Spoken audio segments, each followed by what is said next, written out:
So here's our number bond. In our number bond, you see 3 circles. We have our whole and its 2 parts. And this is what we're going to use today for our problem. So we always like to have our students visualize what's happening in these problems. So we would ask them to close their eyes. While I read it the first time, you can close your eyes and try to imagine what's happening. Marco had 6 candies. He gave 4 of them to Dean. How many candies does Marco have left?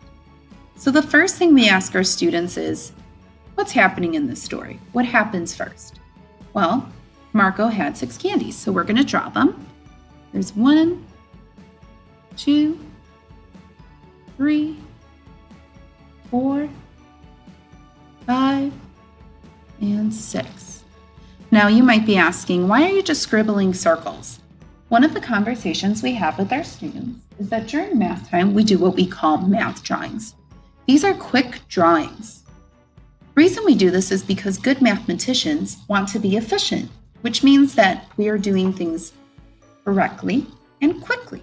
So drawing circles helps us focus on what's happening in our story and the math instead of getting lost sometimes in our drawings. So let's count to make sure we have the 6 candies. 1, 2, 3, 4, 5, 6. So I'm going to label it with the 6 here. Now, let's see what happens next in our story. It says he gave 4 of them to Dean. So we want to ask our students, if he gave 4 of them, does he still have them?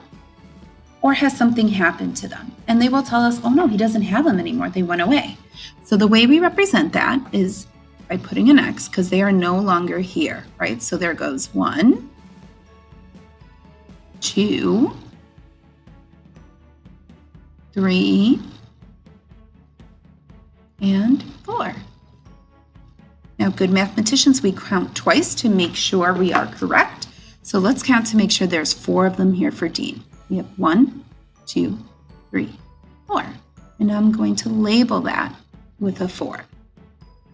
Now we have to see, how many candies does Marco have left? Well, I look on here and I see 1, 2. There's these 2 that are left over.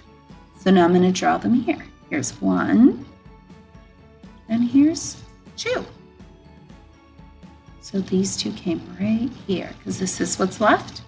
And I'm going to label it with the 2. Now we want our students to write their equation to match what happened in the story. So we started with Marco having 6 candies. And then we see here in our story, he gave 4 of them away. So we took away 4. And now how many do we have left over? Well, we're going to look right here. We have 2 left. So this is how we would represent subtraction on a number bond. Continue to check back for more videos.